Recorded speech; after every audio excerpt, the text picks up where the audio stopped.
여러분 반갑습니다. 정말 잘 돼 할 수 있어 법안 스님의 걱정 말고 경전 공부 법안입니다. 나쁜 행을 멀리하고 선한 행을 쌓으면 그 마음 항상 편안하리라. 삽암경에 전하는 부처님 말씀입니다. 중국 옛 선사는 이처럼 삼척 동자도 다 아는 쉬운 가르침도 막상 일상생활에서 실천하긴 어렵다고 했는데요. 제가 늘 말씀드리듯이 행복과 성공을 가로막는 나쁜 요소들을 제거하는 것도 불교입니다. 우선 무엇이 악한 행위인지 선한 행위인지를 잘 알고 선한 행을 지속적으로 실천하기 위해선 공부가 필요합니다. 법안 스님의 걱정 말고 경전 공부는 불교를 바르게 알고 바르게 기도하고 바르게 수행할 수 있도록 함께 공부하는 시간입니다. 오늘도 지장경 함께 공부하겠습니다.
오늘은 지난 시간에 이어서 14쪽 일품 18절 같이 공부하도록 하겠습니다. 문수살이여 그랬네요. 지장보살 마하살은 아주 오랜 겁전에 어떤 장자의 아들이었다. 그때 부처님이 계셨으니 명호는 사자 분신 구족 만행 열애였다. 그때 장자의 아들이 부처님의 상호가 천복으로 장엄되심을 보고 그 부처님께 어떤 수행과 서원을 세워야 이런 상호를 얻나이까 하고 여쭈었더니 사자 분신 구족 만행 열애께서 장자의 아들에게 이런 몸을 얻고자 하면 마땅히 오랫동안 온갖 고통받는 중생들을 건져 주어야 한다라고 말씀하셨다. 요 이제 가장 중요한 지장경의 시작되는 포인트인데요. 첫 번째는 그 지장보살님은 그 많은 도상에서 그림이나 상으로 표현할 때 비구 이상, 머리를 깎고 승복을 입은 모습으로 일반적으로 표현이 됩니다. 그리고 원래는 이제 오불관이라고 해서 그 오불관을 쓴 모습이 그 정상이고요. 그런데 비구상으로 나온다 이렇게 되는데 여기에 이제 처음 시작은 장자의 아들이었어요.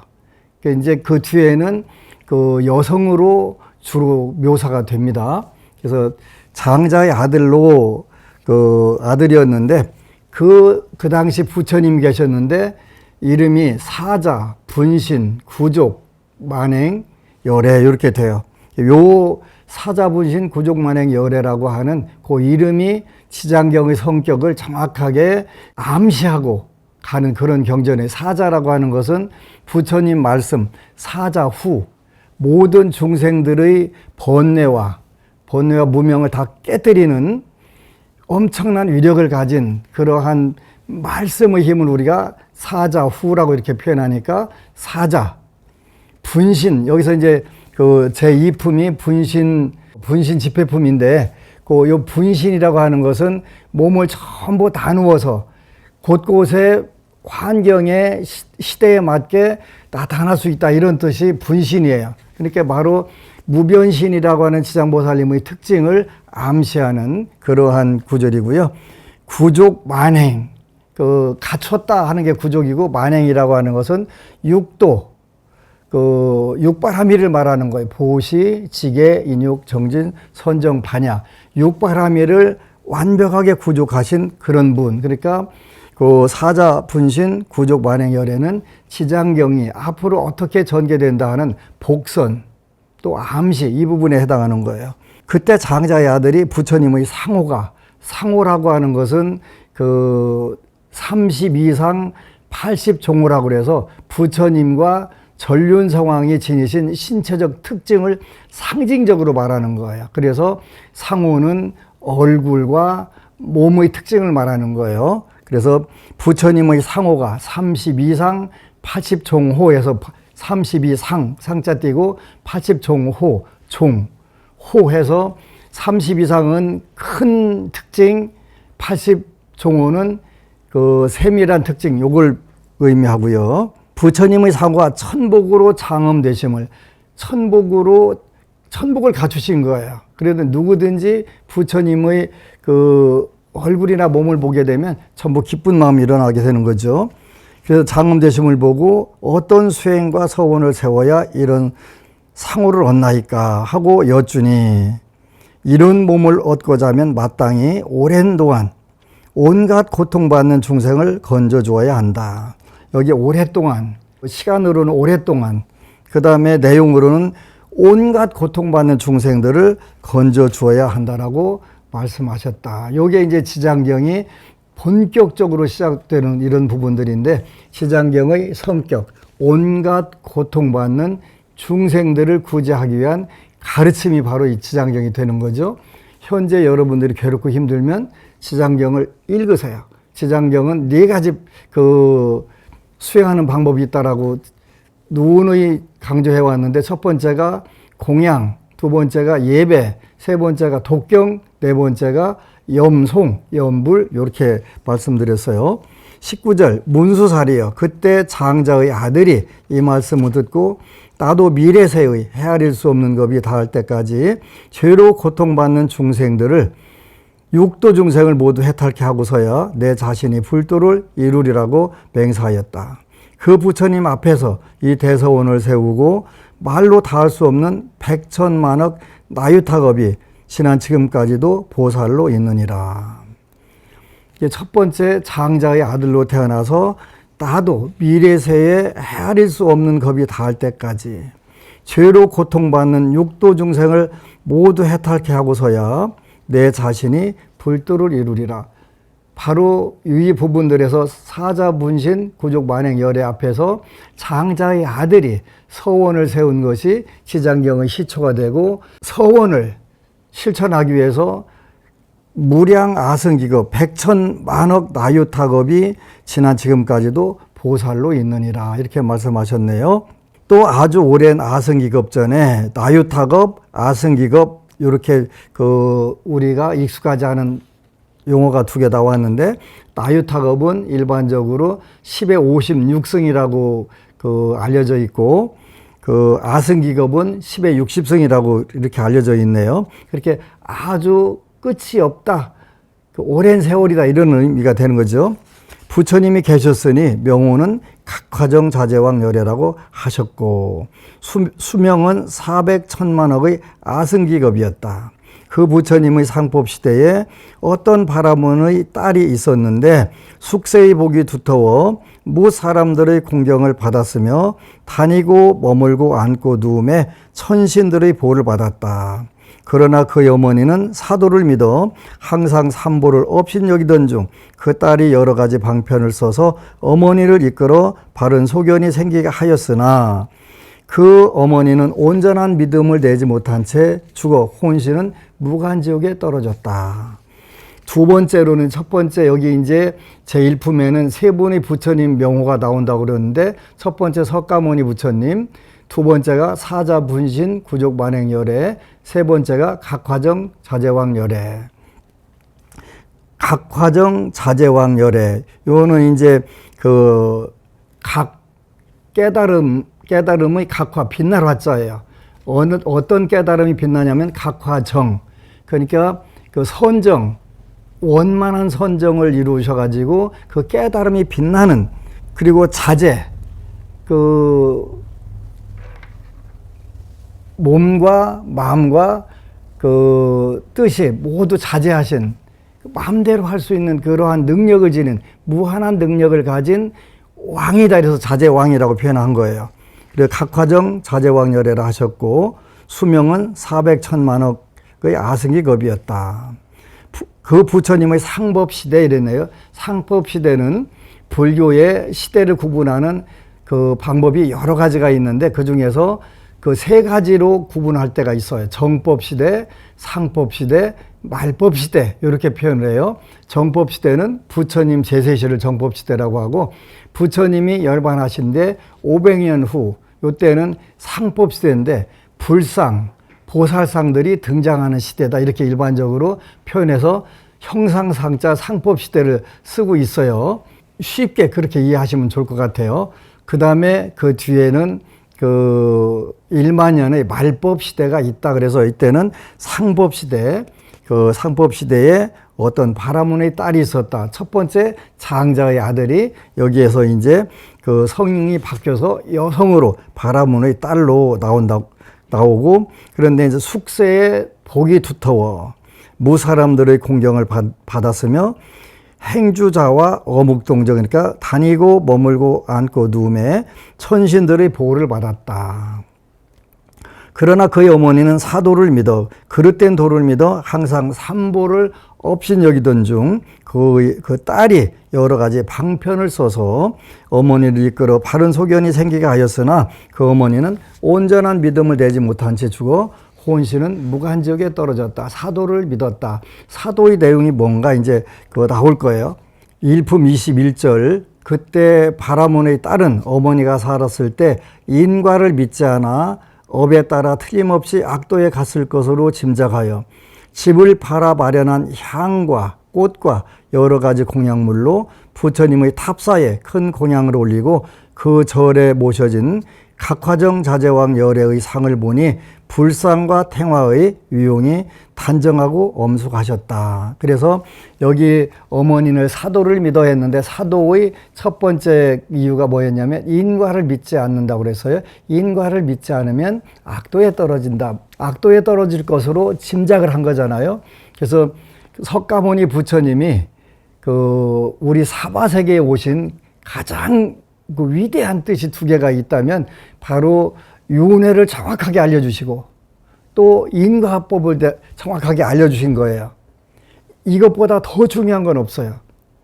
우리가 그 불교를 믿는 이유는, 부처님께 귀하는 이유는 현실적으로 괴로움 때문에 그렇다고 그래서 괴로움과 두려움 때문에 그 주로 부처님께 귀하게 되고, 또 현실적으로 그 지난 시간에 얘기한 것처럼 그 입시철하고 자녀들 문제가 부처님과 인연 맺는 가장 그 많은 기회라고도 말씀드렸는데, 그 두려움, 걱정, 그 괴로움 이런 부분들이잖아요. 이것으로 인연이 돼서 그 이제 그 부처님께 귀의를 하게 되는데, 그러면 우리가 이제 귀의하는 방법도 세 가지가 그 있는데, 그 불교를 수행을 왜 하냐면 이 두려움, 괴로움을 해결하려고 불교를 믿는 거예요.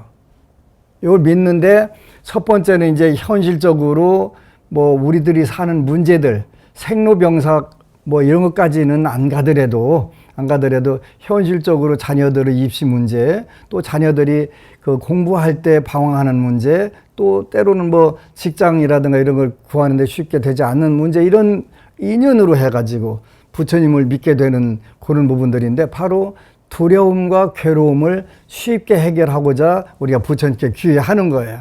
현실적인 가려움을 그 긁어주기를 바라면서 부처님께 오는 거잖아요. 요게 이제 부처님과 가장 쉽게 인연 맺는데, 그게 불교의 전부 목적은 되지 않겠죠.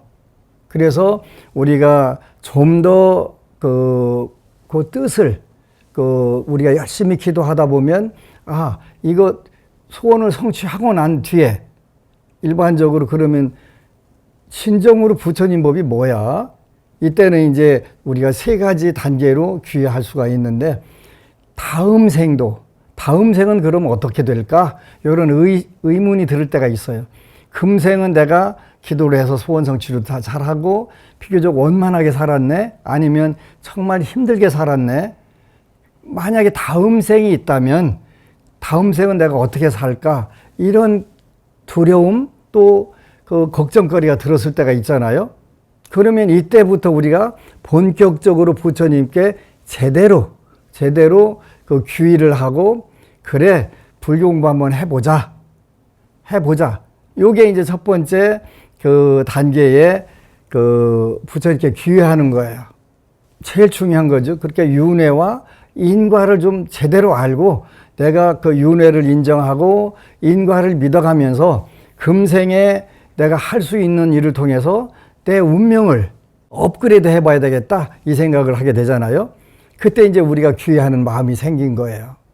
그렇게 되면 어떻게 하면 금생의 그 인과와 윤회에서 좀 더 자유롭고 좋은 상태로 그 다음 생에 그 태어날까, 이 걱정을 하게 되면 우리가 자연스럽게 부처님 법이 정말 우리에게 이런 상태에서 뭘 가르치시려고 한 거야? 요거 접근하게 되잖아요. 그러면 그때 이제 불교라고 하는 공부를 처음으로 본격적으로 시작하게 되는 거예요. 두려움, 괴로움, 그 두려움과 괴로움 중에서 제일 큰 것은 그 이제 우리가 조금 공부하게 되면 윤회와 인과라고 그랬어요. 업에 대해서 두려움을 느끼고 이 부분에서 우리가 좀 더 여유를 가졌으면 좋겠다, 좋은 상태를 만들었으면 좋겠다, 이런 마음을 가지면서 부처님께 귀의하는 거예요. 삼보에 귀의하는 것은 왜 귀의하는 거예요?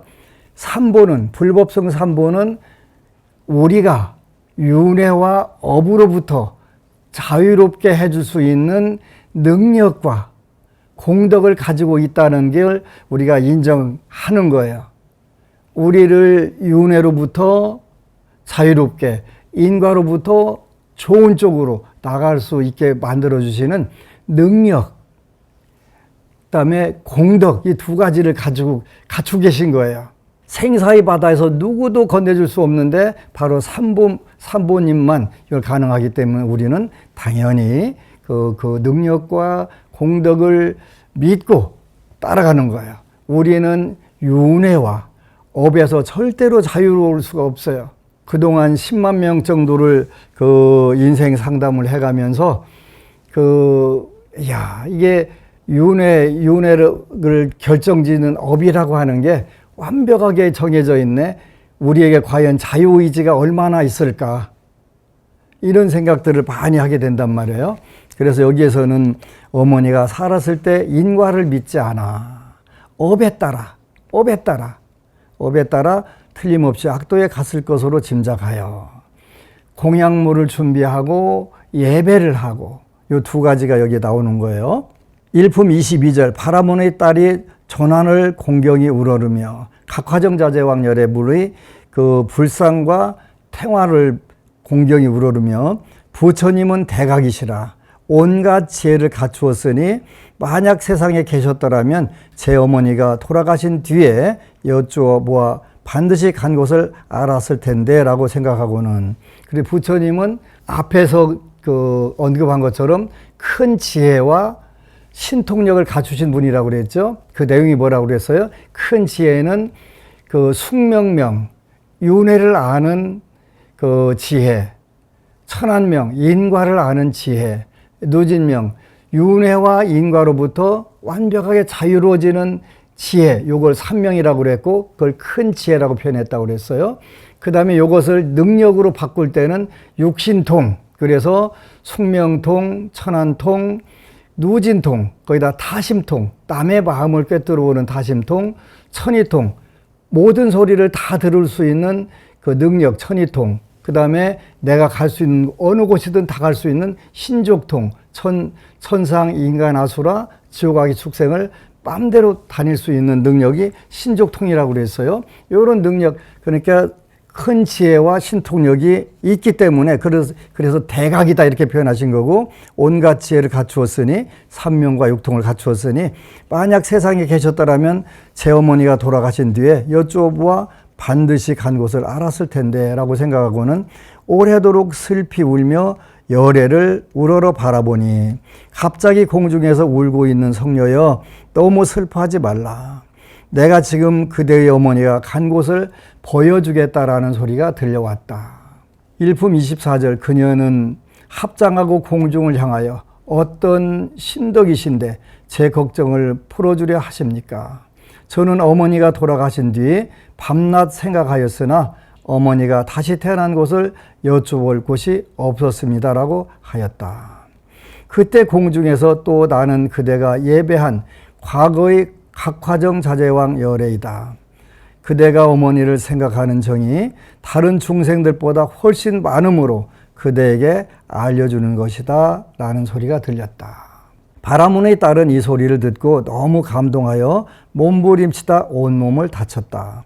좌우에서 부축하고 돌보아 한참 만에 깨어나 공중을 향하여 원컨대 부처님은 저를 불쌍히 여기시어 제 어머니가 난 곳을 어서 말씀하여 주옵소서.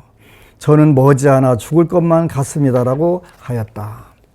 그때 각화정자재왕 열애께서 바라문의 딸에게 그대는 공양을 마친 뒤 곧바로 집에 돌아가 단정히 앉아 나의 병으로 생각하라. 그러면 곧 그대의 어머니가 난 곳을 알게 될 것이다라고 하셨다.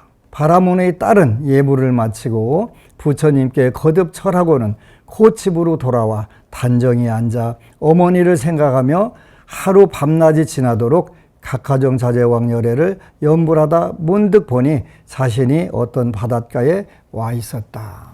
여기에서부터 이제 그 지옥이 정확하게 묘사가 돼요. 여기 우리가 말하는 지옥은 두 가지가 있어요. 하나는 그 현실적으로 이렇게 정해져 있는 육도 중에 지옥이 있고, 또는 하나는 우리가 생각으로 만드는 심리상의 지옥이 있어요. 괴로운 것은 두 가지가 똑같아요.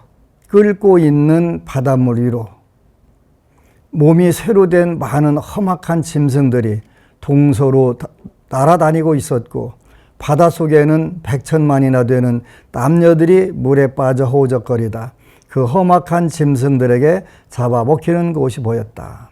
또 손과 눈이 여럿이고 다리와 머리도 여럿이며 입에서는 갈고리와 같이 날카로운 이가 밖으로 튀어나온 다른 야차들이 험악한 짐승들에게 죄인들을 몰아주기도 하고 거칠게 움켜잡아 발과 머리를 엮는 모양이 만 가지나 되어 참아볼 수 없었으나 바라문의 딸은 염불력으로 부처님의 위실력으로 아무런 두려움이 없었다.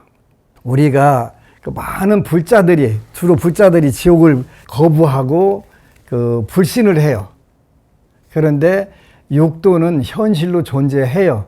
왜 존재하냐면 지장경에 그렇게 나와 있어요. 업으로 느낀다고. 업감 앞으로 나와요. 업으로 느끼는 거. 여러분들이 꿈속에서 불 뜨거워요, 안 뜨거워요? 뜨거워요. 꿈속에서 소금 짜요, 안 짜요? 짜요. 그대로 느끼는 거예요. 꿈속에서 울고 불고 괴로움 다 하잖아요. 똑같이 하잖아요. 심리적 지옥은 우리가 훨씬 더 무서운 지옥이에요. 오늘날 OECD 가입 국가 중에서 전 세계 중에서 한국이 왜 가장 그 자살률이 1위예요? 바로 심리적 그 압박감 때문에 그래요. 우리 환경은 지구상 어디를 가서 봐도 우리만큼 좋은 환경이 없어요. 교통 인프라 완벽하게 잘 갖춰져 있지. 환경 곳곳마다 그 공원, 뭐 정원, 도로에 꾸며놓은 거 천상이에요. 그런데 그 객관적인 환경보다 훨씬 무서운 게 심리적 환경이거든요. 일품 30절 이곳에 있는 무독이라는 귀왕이 다가와 머리 숙여 바라문의 딸을 맞으며 보살이여 어떻게 이곳에 오셨습니까? 라고 하였다. 이곳은 어디입니까? 하고 바라문의 딸이 귀왕에게 물으니 이곳은 대처리산 서쪽 첫째 바다입니다. 라고 무독이 답했다. 처리산 안에 지옥이 있다는데 사실입니까? 하고 바라문의 딸이 물으니 그렇습니다. 라고 무독이 답했다. 제가 어떻게 이 지옥에 오게 되었습니까? 하고 바라문의 딸이 물으니 부처님의 유실력이 아니면 업력에 의한 것입니다. 이 두 가지가 아니면 이곳에 올 수 없습니다라고 무독이 답했다. 일단 여기 무독귀왕이라고 하는 분이 나오네요. 이거는 이제 무독귀왕이 도리천에 왔어요. 그 무독이라고 하는 것은 없을 무자에다가 그 독자인데 독이 없다 그런 뜻인데 일반적으로 귀왕은 그 선신보다는 악신이 훨씬 더 많아요. 그래서 여기에서 지장경에 나오는 첫 번째 나오는 무독귀왕은 지장보살님의 그 감화 능력, 교화 능력에 의해서 교화된 악한 무리를 대표하는 인물이 무독귀왕이에요. 이미 이제 무독귀왕은 선신이 된 거예요. 악신에서 지장보살님의 그 교화를 통해서 선신으로 바뀌어서 얘 이제 중생들을 그 구원하려고 그 원을 세워서 나온 거잖아요. 그러니까 지장보살님은 어떤 악한 존재도 회심, 마음을 돌려서 선한 존재로 그 갈 수 있다. 그 경전이 바로 지장경이에요. 지장경을 읽으면 어떤 악한 마음도 다 깨부신다. 그래서 이제 지장보살님은 지장경에 두 가지 진원이 있는데 지장보살 심주라고 하는 진원과 지장보살 멸정업진원 두 가지가 있어요. 그래서 초도심주라고 하는 것도 불가사의한 신통력으로 그 현재 지옥을 없애준다. 지옥의 고통을 없애준다는 거예요. 그 지옥악이 축생의 고통을 없애주고 그 지장보살 멸정업진원 그 옴뿌라마리 나네스와학 이렇게 하는데 요 멸정업진원은 그 모든 것을 다 깨부순다. 뿌라 마리 다네 그 다 부순다 이런 뜻인데 뭘 부수냐? 그 번뇌, 그 다음에 그 보 뭐라고 그랬어요? 우리 인생의 장애. 번뇌 업보가 그 번뇌는 성격적 장애, 그 업은 행동적 습관적 장애, 보는 환경적 장애라고 그랬죠. 요 세 가지를 전부 다 깨부숴준다면 번뇌, 업보를 깨부숴주고 최종적으로는 무엇을 깨부숴주냐면 우리가 근본적으로 윤회를 하면서 업에 의해서 아무런 저항 능력 없이 육도를 떠댕기는 그 이유가 궁극적으로는 뭐에 있냐면 나라고 하는 생각, 요것 때문에 그 생겼다고 그래서 요걸 우리가 그 아트만 또 금강계에서는 아트만, 푸드갈라, 아상, 인상, 중생상, 사트와 그 다음에 수자상, 지바 요 고정물변의 실체라고 하는 자아를 그 깨부숴주는 것이 지장보살님의 위실력이다. 그래서 어떠한 악인도 회심 마음을 돌려서 선신으로 된 그 대표적 상징적 인물이 바로 이 무독귀왕이다. 이렇게 우리가 그 이해를 하면 굉장히 좋을 것 같아요. 일품 36절 부처님의 위실력이 아니면 업력에 의한 것입니다. 이 두 가지가 아니면 이곳에 올 수 없습니다라고 무독이 답했다. 무간지옥은 부처님의 위실력과 본인의 업력에 의해서 가는데 요 바라문녀는 그 부처님의 위실력을 통해서 요 무간지옥을 간 거죠. 저 물은 왜 끓어오르며 어찌하여 죄인들과 악한 짐승들이 많습니까? 하고 바라문의 딸이 또 물으니 무독이 답하기를 이들은 남연부재에서 악업을 지은 중생들로서 살았을 때 착한 일을 한 적이 없고 죽은 지 49일이 지나도록 공덕을 지어주는 이가 없어 본업에 따라 지옥에 가느라고 자연히 이 바다를 먼저 건너게 됩니다. 이 바다 동쪽 10만 요순을 지나면 또 다른 바다가 있는데 그곳의 고통은 이곳의 배나 되며 그 바다 동쪽에 또 다른 바다가 있는데 거기에 고통은 또 그 배가 됩니다. 이 고통은 삼업으로 지은 악업 때문에 받는 것이므로 업의 바다라고 하는데 여기가 바로 거기입니다. 그래서 부처님의 위실력과 본인의 업력에 의해서 지옥에 가는 거예요. 근데 저 물은 왜 끓어오르며 어찌하여 죄인들과 악한 짐승들이 많습니까? 하고 바라문의 딸이 또 물으니, 여기는 천수경에 나오는 화탕지옥이네요. 펄펄 끓는 물지옥. 그리고 그 어부의 바다. 이 고통은 삼업으로 지은 악업 때문에 받는 것이므로 어부의 바다라고 하는데, 여기가 바로 거기입니다. 우리가 업을 짓는 방법은 세 가지밖에 없어요. 세 가지 도구로 짓는 거예요. 우리 몸에는 세 가지 도구가 있어요. 첫 번째 도구는 몸, 두 번째 도구는 입, 세 번째 도구는 생각, 뜻. 그렇게 우리가 뭐라고 몸신자, 입구자 또는 말씀 어자 써가지고 신구의, 신어의 이렇게 표현해요. 뜻, 요게 몸으로 짓는 업, 입으로 짓는 업, 뜻으로 짓는 업. 요걸 우리가 삼업이라고 하지. 몸과 입과 뜻으로 지은 악업 때문에 받는 것이므로 업의 바다다. 지옥은 뭐예요? 업의 바다예요. 악업을 지은 바다가 되겠죠. 일품 40절, 그러면 지옥은 어디에 있습니까? 하고 바라문의 딸이 다시 무독에 물으니, 그 세 바다 안이 큰 지옥이니 그 수가 100천이지만 각기 다르고 큰 지옥이 18개이며 그 다음이 500개, 그 다음이 1100개로 지독한 고통이 한량 없습니다라고 무독이 답했다. 여기 이제 지옥이 나오는데, 불교에서 지장경에서 나오는 대표적인 지옥은 18개 큰 지옥, 팔열지옥, 파란지옥 하고 아비지옥, 무간지옥에서 18개 지옥이 있는데, 그건 다음에 상세하게 설명해 드리도록 하겠습니다.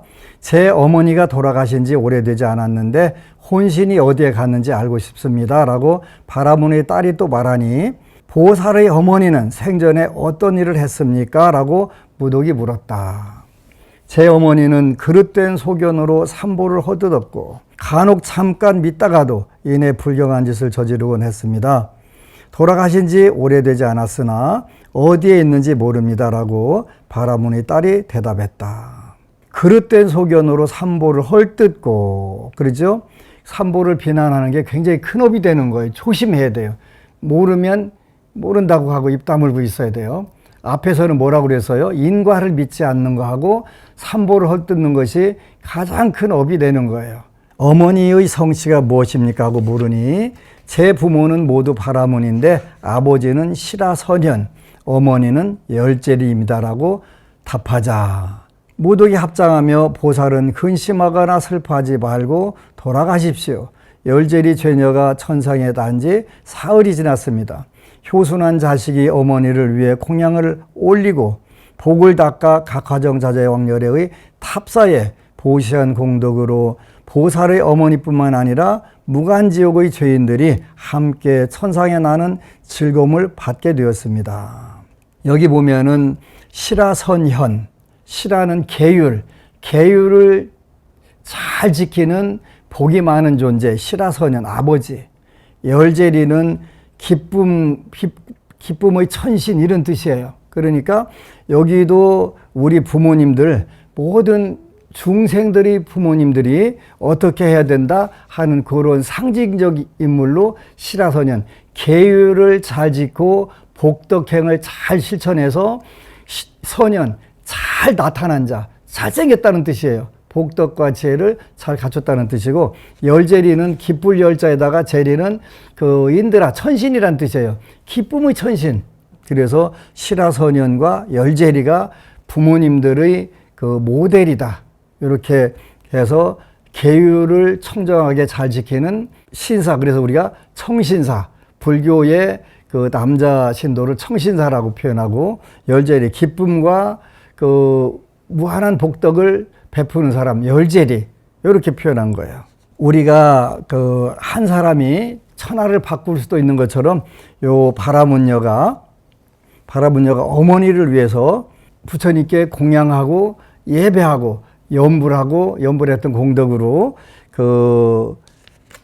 열재리 죄녀가 천상에 나은 지 사흘이 지났습니다. 효순한 자식이 어머니를 위해 공양을 올리고 복을 닦아 각화정자재 왕열의 탑사에 보시한 공덕으로 보살의 어머니뿐만 아니라 무간지옥의 죄인들이 모두 함께 천상에 나는 즐거움을 받게 되었습니다라고 대답했다.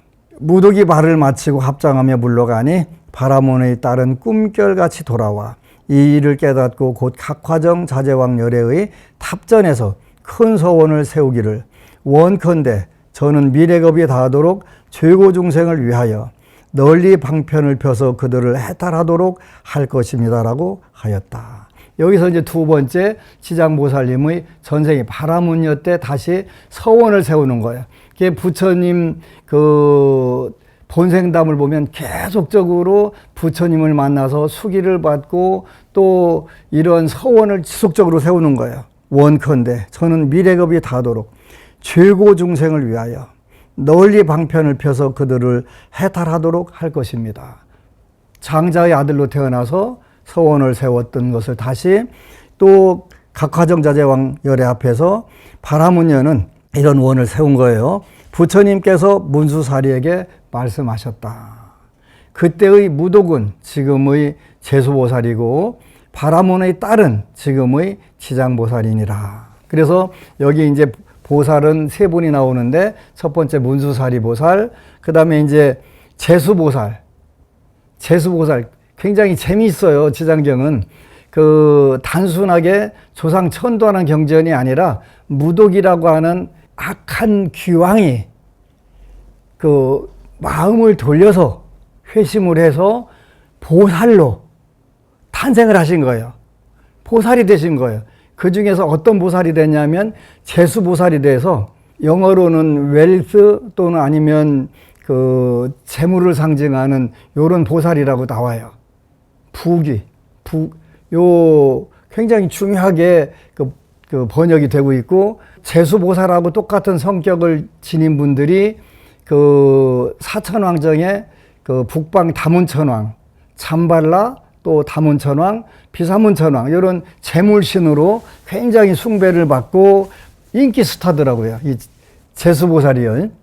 중요한 거잖아요. 그래서 아주 악한 사람이 마음을 돌려서 중생들이 현실에서 행복하고 잘 살 수 있도록 재물을 베풀어주는 이런 존재가 제수보살이 되고 바라문의 딸은 지금의 지장보살이니라. 이렇게 해서 그 제1품은 문수보살, 지혜, 제수보살, 현실에서의 풍요, 지장보살, 업으로부터의 해방 이렇게 멋지게 경전이 된 거예요.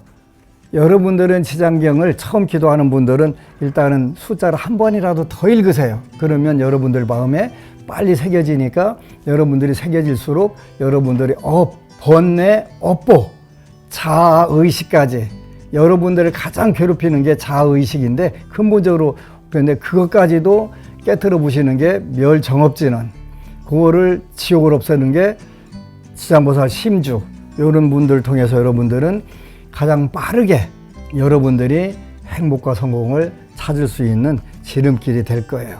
그래서 오늘 이제 일품을 마치면서 그 제수보살, 이 경전에 나오는 보살이에요. 나쁜 게 아니에요. 현실적으로 그 문수보살의 지혜와 제수보살의 현실 긍정, 현실 풍요, 그리고 더 나아가서 인과와 윤회로부터의 해방, 지장보살, 세 보살님이 이렇게 잘 형성을 해서 우리를 진정한 자유와 해탈을 이루어주시는 거예요. 오로지 꾸준히 지장경 독송을 해서 여러분들이 천상락과 극락을 이루시기를 축원합니다. 감사합니다.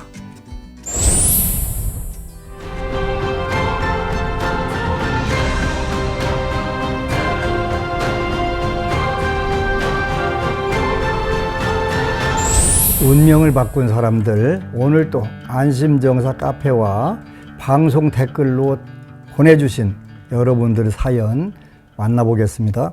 강옥경 법우님, 스님 안녕하세요. 스님 배운 인연으로 지장경을 독송하며 사경을 하고 있습니다.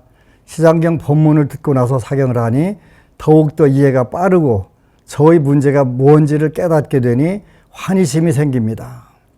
부처님 은혜와 부처님 법을 가르쳐 주신 스님께 감사드립니다. 수술을 앞두고 더욱더 정진하여 마음내고 있습니다. 저희 원력으로 모든 것이 잘 풀리기를 염원합니다. 감사합니다. 그렇습니다. 부처님의 은혜와 법의 삼보의 은혜는 끝이 없습니다. 우리 법우님은 복이 많아서 비록 현실적인 어려움으로 인연이 됐지만 이 인연이 앞으로 훨씬 더 큰 축복이 될 거라고 확신합니다. 항상 행복과 성공이 흘러 넘치시기를 축원합니다. 그 다음 니파 법우님, 스님 저도 지장경 독송 후 흉몽에서 벗어났습니다. 지장기도는 무교인 저를 불자로 바꾸게 해주었습니다. 정말로 불보살님이 계시고 중생이 어려울 때 도와주시더라고요. 꿈에서 귀신들을 물려쳐주신 그날부터 악몽, 귀신 꿈을 안 꾸게 되었고 저처럼 악몽, 흉몽, 험한 꿈에 시달리는 분들께 매일 지장경과 연부를 15분 이상 해보라고 권하고 있습니다. 효과 보신 분들이 많으니 더 많은 분들이 불보살님과 인연 맺어 현실의 어려움에서 벗어나길 기원 올립니다. 우리 법우님 너무너무 고맙습니다. 일단 지장보살님을 통해서 부처님을 우리 마음속에 맞이하셨고 또 지장경을 읽는 순간부터 운명이 번뇌업보가 바뀌기 시작하고 또 더 나아가서 내가 행복한 방법들을 남들과 법공양으로 나누니 이거보다 큰 복이 어디 있겠어요? 그야말로 말법시대의 의유 불자, 축복이 넘치는 불자이십니다. 감사합니다. 늘 그렇게 하시기를 축원 올립니다. 법안 스님의 걱정 말고 경전 공부에선 기도를 통해 운명을 바꾼 사람들의 이야기를 전해드리고 있죠. 여러분도 BBS 불교방송 홈페이지나 유튜브 댓글로 사연 보내주시면 소개해드리고 선물도 보내드리겠습니다. 그럼 오늘 또 운명을 바꾼 법우님 이야기 소개해드리겠습니다. 스님, 제가 변했습니다. 다시 100일 기도를 시작한 지 한 달 보름이 되었나 봅니다.